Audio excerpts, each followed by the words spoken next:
আজ 25শে ডিসেম্বর ভোর 4টে। আমরা বেরিয়ে পড়লাম। ঘুরতে আমরা সবাই ভালোবাসি, আর লং ড্রাইভ হলে তো কথাই নেই। আর সেই লং ড্রাইভ যদি কলকাতা থেকে শুধু নর্থ বেঙ্গলের জঙ্গল হয়। এবার আমাদের গন্তব্যস্থল ডুয়ার্স। কলকাতা থেকে ডুয়ার্স পুরো জার্নিটাই আমরা করব বাই রোড।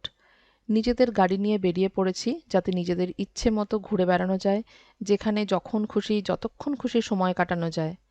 কেমন হবে আমাদের এই ট্রিপ তা জানতে সঙ্গে থাকুন আর দেখতে থাকুন। ফারাক্কা ব্যারেজ।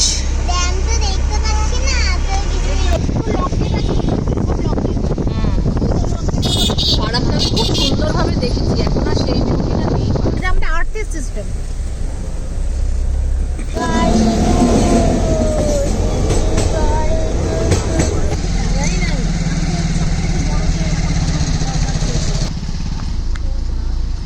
ফারাক্কা শেষ হয়ে গেল। যারা আমাদের এই চ্যানেলকে অলরেডি সাবস্ক্রাইব করেছেন তারা লাইক আর কমেন্ট করে মতামত জানাবেন, আর যারা এখনও আমাদের চ্যানেলকে সাবস্ক্রাইব করেননি তারা অবশ্যই সাবস্ক্রাইব করে নিন আর বেল বাটনে ক্লিক করে রাখুন, যাতে ভবিষ্যতে যখনই কোনো ভিডিও আপলোড করব আপনাদের কাছে নোটিফিকেশন চলে যাবে।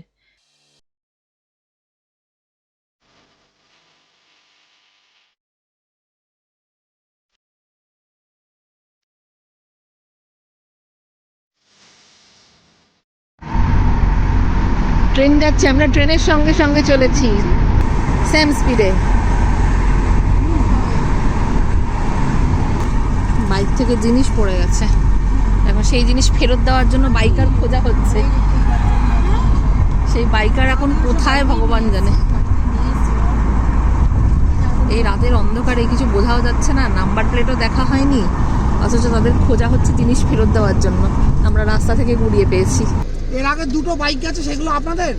না না না না, পড়ে গেছে কেউ? ওদের একটা রেনকোট পড়ে গেছে। হ্যাঁ, ওদের ধরতে পারলাম না, আমরা হলো আপনাদের। পড়েছে কিছু? না না, আমার মনে হয় ওদের কিছু পড়েছে। রেনকোট বলো, রেনকোট পড়েছে। রেনকোটটা নিয়ে যাও। ও কি রেনকোট পড়েছে? আমরা তখন থেকে আপনাদের ধরছি, আপনারা তো বেরিয়েই যাচ্ছেন। কতবার বিপদ দেওয়া হচ্ছে, কত হর্ন দেওয়া হচ্ছে। অ্যাকচুয়ালি আপনাদের পড়েছে, আমার গাড়িটা আমি সঙ্গে সঙ্গে গাড়িটা সাইড করে আমি রেনকোটটা তুলেছি।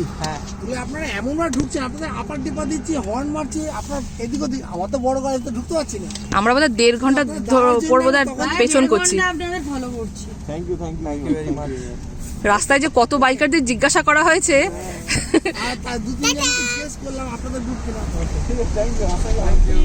সাবধানে যাবেন, সেফ জার্নি। আমার জন্য দিয়ে আজকে, ঠিক আছে? তুই খাদ দিচ্ছিস কিন্তু। হ্যাঁ, আজকে যিশু পুজো। হ্যাপি বার্থডে টু যিশু বলো। যিশু খ্রিস্ট, হ্যাপি বার্থডে টু যিশু খ্রিস্ট, হ্যাপি বার্থডে টু যিশু খ্রিস্ট, হ্যাপি বার্থডে টু ইউ।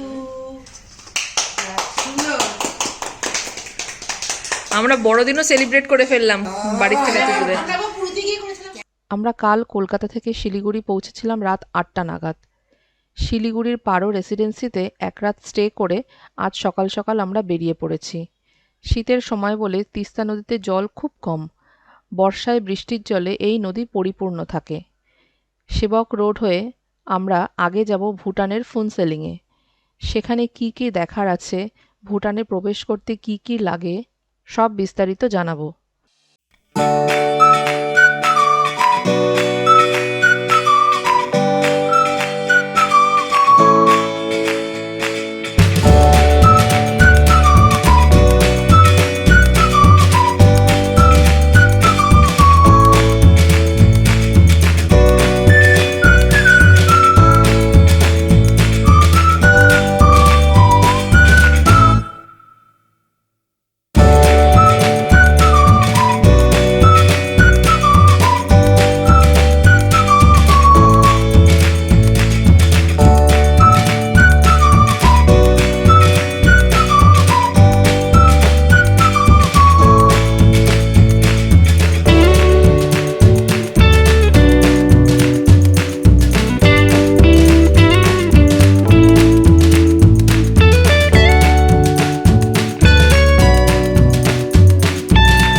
নদীর জল এমন শুকিয়েছে, মানুষ নর্মাল রাস্তার উপরে যেভাবে হেঁটে যায় সেভাবে যাচ্ছে।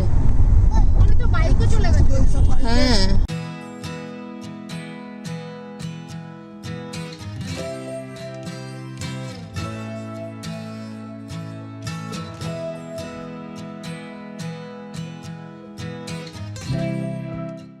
এই সেই খুনিয়ার মোড়, সমরেশ মজুমদারের অর্জুন গল্পে আমরা কত পড়েছি।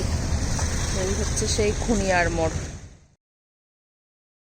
রাস্তার ধারে এই চা বাগানটা এত ফটোজেনিক যে একটু না দাঁড়িয়ে পারলাম না। অনেক ছবিও তুলেছিলাম এখানে। জয়গায় যাওয়ার এই শর্টকাট রাস্তাটা অত্যন্ত খারাপ।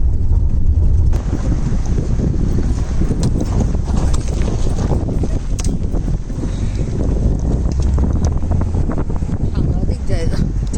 ভুটান আর ভারতের সীমানায় ভারতের দিকে অবস্থিত জয়গাঁও আর ভুটানের দিকে ফুনসেলিং। এখান দিয়ে ভুটানের প্রবেশপথ রয়েছে।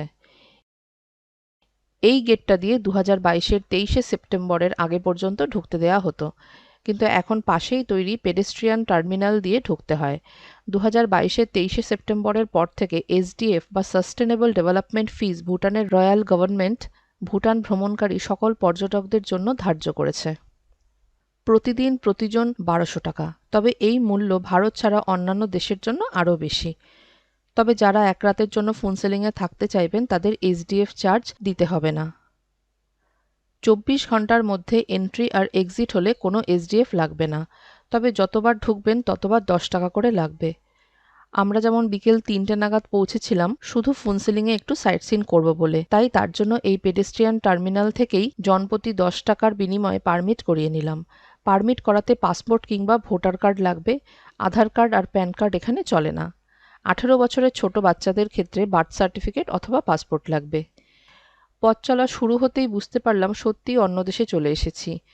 এখানের বাড়িঘরের ডিজাইন সম্পূর্ণ আলাদা। রাস্তাঘাটও বেশ পরিষ্কার। ভুটানে ঢোকামাত্র বুঝতে পারলাম টেম্পারেচার হঠাৎ করে পড়ে গেল। বাইরের গাড়ি ভুটানে প্রবেশ করানোর জন্য আলাদা পারমিট করাতে হয় এবং কোনো অতিরিক্ত চার্জ ছাড়াই ফুনসেলিংয়ের রিনচেন্ডিং চেকপোস্ট পর্যন্ত প্রবেশ করতে পারবেন। আপনি যদি ফুনসেলিং অতিক্রম করার চিন্তা করেন তবে প্রতিদিন 4500 ভুটানি মুদ্রায় একটি গ্রিন ট্যাক্স চার্জ করা হয়। আমরা যে গাড়ি নিয়ে গেছিলাম তা ভারতেই পার্ক করে ভুটানে প্রবেশ করেছিলাম। ফুনসেলিংয়ের সাইট সিনের জন্য আমরা 1500 টাকা করে দুটো 4 সিটার গাড়ি বুক করেছিলাম। এখানে বলে রাখি ভারতীয় টাকা এখানে চলে।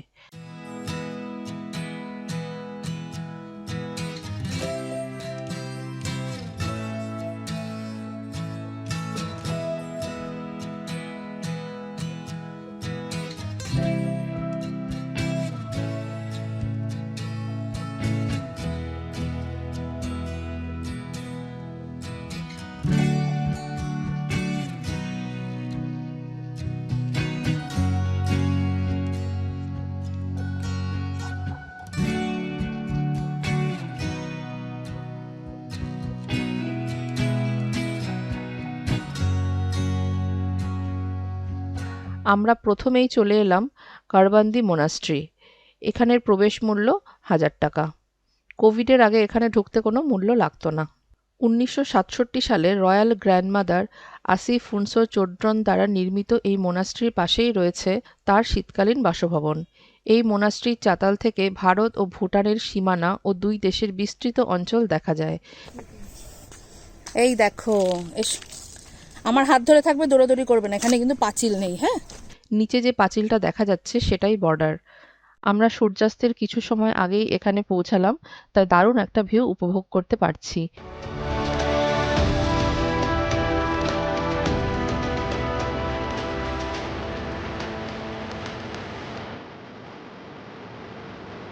নিচে যে নদীটা দেখা যাচ্ছে তার নাম আমুছো।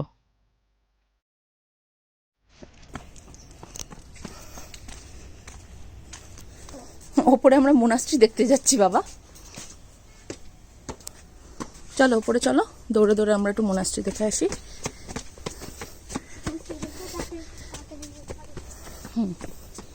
ওই যে সামনে মোনাস্ট্রি, পুজো হচ্ছে মন্দিরে। এসো, তাকাও আমার দিকে, তাকাও একটু। এখানে এই যে বানিয়েছে সব মাটি দিয়ে? না না, এটা মাটির নয়। এটা ঘুরিয়ে ঘুরিয়ে যে দেখছো, এর গায়ে মন্ত্র লেখা রয়েছে, টিবেটান মন্ত্র আছে। তুমি যখন ঘোরাচ্ছ তখন ধরে নেওয়া হয় হাওয়ার মধ্যে দিয়ে এই মন্ত্রগুলো ছড়িয়ে পড়ছে। তুমি এই দুটো ঘোড়া। চলো, আরো আগে আছে, চলো। দৌড়িও না, দাঁড়াও দাঁড়াও। আমরা চলে এসেছি আমুছো ক্রোকোডাইল ব্রিডিং সেন্টারে। এখানের টিকিট মূল্য জনপ্রতি 100 টাকা। 1976 সালে এই প্রজনন কেন্দ্রটি স্থাপিত হয়। চলে যাচ্ছে কিন্তু। বুঝলো, শিকার যখন আমায় দেখে ফেলেছে তখন আর আমার লাভ কি লুকিয়ে থেকে।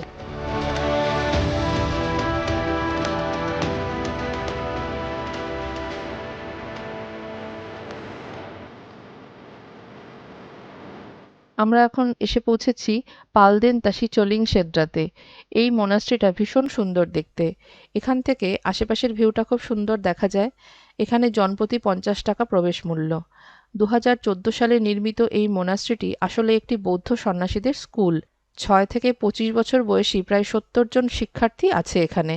ভেতরে ছবি তোলার অনুমতি নেই। খুব সুন্দর একটা মনাস্ট্রিতে এসেছি, খুব সুন্দর দেখতে। হ্যাঁ,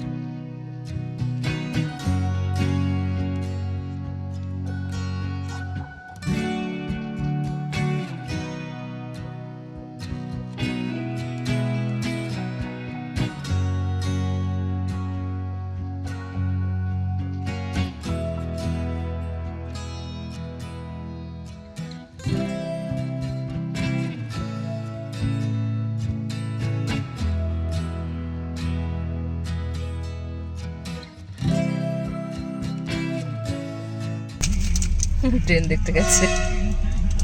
রাত হয়ে আসছে, তাই এবার ফিরতে হবে। আজ রাতে আমরা থাকবো রাজা ভাত খাওয়াতে।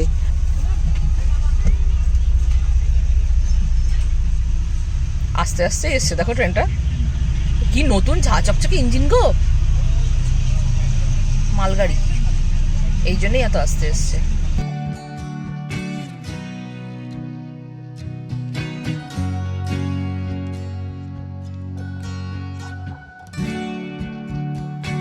হোটেলে পৌঁছেই আমরা রাতের খাবার খেতে চলে এসেছি। বাইরে ড্রাম পেটানোর শব্দ হচ্ছে। খোঁজ নিয়ে জানলাম পাশে কোথাও হাতি বেরিয়েছে। আমাদের হোটেলের আশপাশটা বেশ খালি, তাই ভয় হচ্ছে খুব। আমাদের খাওয়ার ঘরটাও একতলায়। রাতের খাবারে দিয়েছে ভাত, ডাল, ফুলকপি, গাজর, শিমের তরকারি, ঝুরি ঝুরি আলু ভাজা, স্যালাড আর ডিমের কারি আসছে। পরের পর্ব থেকে দেখাবো জঙ্গলের অভিজ্ঞতা।